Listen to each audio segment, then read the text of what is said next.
PTI का chairman deputy chairman senate के इंतखाबात के बायकॉट का फैसला।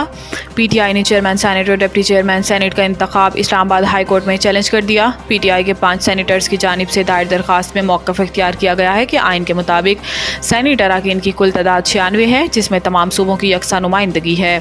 सेनेट में खैबर पख्तूनख्वा से 23 अरकान की तादाद पूरी नहीं। इलेक्शन कमीशन ने खैबर पख्तूनख्वा में सेनेट इंतखाबात मुलतवी किए हैं। चेयरमैन और डिप्टी चेयरमैन सेनेट का इंतखाब ऐवान के अरकान की तादाद पूरी करने तक मुलतवी कर दिया जाए। तहरीक इंसाफ ने चेयरमैन सेनेट के इंतखाब के खिलाफ सेक्रेटरी सेनेट को भी दरख्वास्त जमा करा दी है।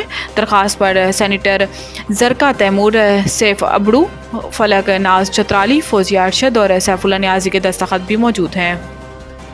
इमरान बुशरा बीबी मुलाकात ना कराने पर तौहीन अदालत की दरख्वास्त दायर करने की हदायत। साबिक वज़ीर आज़म और बानी चेयरमैन पीटीआई इमरान खान की इनकी अहलिया बुशरा बीबी से मुलाकात ना करवाने के अदालती हुक्म पर अमल दरामद केस की समाअत हुई, जिसमें जस्टिस मियां गुल हसन औरंगज़ेब ने इस्तफसार किया कि अदालत के हुक्म पर अमल क्यों नहीं हुआ।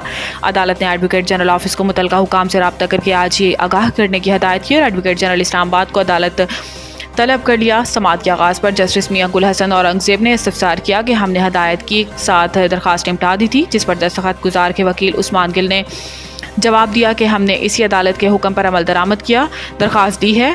जस्टिस मियां गुल हसन औरंगज़ेब ने रिमार्क्स दिए कि आप तौहीन अदालत की दरख्वास्त फ़ाइल करें, हम कार्रवाई करेंगे। कैसे अदालती अहकामात को नज़रअंदाज किया जा सकता है।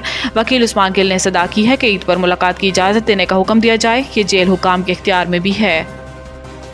IMF का क्रिप्टो पावर प्लांट्स के गैस टैरिफ RLNG के बराबर करने का मुतालबा। IMF ने हुकूमत से क्रिप्टो पावर प्लांट्स के लिए गैस टैरिफ में 1 जुलाई 2024-25 से RLNG की कीमत के बराबर इजाफे का मुतालबा किया है। ताहम वजारत तवानाई के सीनियर हुकाम ने बताया है कि मुल्क की सनत जो क्रिप्टो पावर प्लांट्स चला रही है का यकीनन इस पर सख्त रद्द-ए-अमल होगा, लेकिन हुकूमत के पास क्रिप्टो पावर प्लांट्स के लिए गैस की कीमत RLNG की कीमतों के बराबर बढ़ाने के सिवा कोई चारा नहीं बचा। जैसा कि CPPs की कारकर्दगी 30 से 35% है और ज़्यादातर CPPs सुई सदरन नेटवर्क में नस्ब हैं, जिनके गैस टैरिफ में इजाफा किया जाए। हुकाम वजारत तवानाई का कहना था कि हुकूमती ओहदेदारों ने CPPs को कौमी बिजली के ग्रिड्स पर मुंतकिल करने के लिए IMF से दिसंबर 2024 तक का वक्त मांगा था, जिससे कि इनमें से बहुत से नेशनल ग्रिड से मुंसलिक नहीं हैं। लेकिन IMF इस बात पर जोर दे रहा है कि 1 जुलाई 2024 से लागू होने वाली RLNG की कीमत तक इनके टैरिफ में इजाफे के साथ ये काम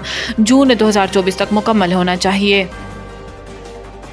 अपने फ़ैसलों की मुझे बहुत बड़ी कीमत चुकानी पड़ी। Chief justice Peshawar high court full court reference की तकरीब से खिताब करते हुए chief justice Peshawar high court justice Mohammad Ibrahim ने कहा कि अगर कोई साइल समझता है कि इसके साथ इंसाफ नहीं हुआ तो क़यामत के दिन हाजिर हूँ।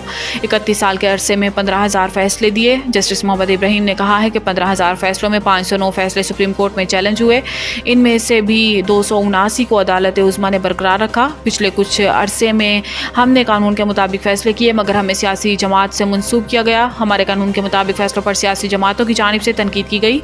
इन्होंने कहा है कि इन फैसलों की मुझे बहुत बड़ी कीमत चुकानी पड़ी है। हमने आइन और कानून के मुताबिक फ़ैसले किए। हाई कोर्ट पर 10वें नंबर का जज था जब मुझे आर्मी पब्लिक स्कूल कमीशन की इंक्वायरी सौंपी गई। कमीशन की इंक्वायरी में हमने APS फैमिलीज़ और दीगर गुआहान के साथ आर्मी ऑफिसर्स के बयानात भी रिकॉर्ड किए। Chief justice Peshawar high court ने कहा कि senior justice Ishtiaq Ibrahim Peshawar high court के नामजद चीफ जस्टिस हैं। इनके लिए नई ख्वाहिशात का इजहार करता हूँ। पेशावर हाई कोर्ट आइन और कानून के मुताबिक फ़ैसले करती रहेगी।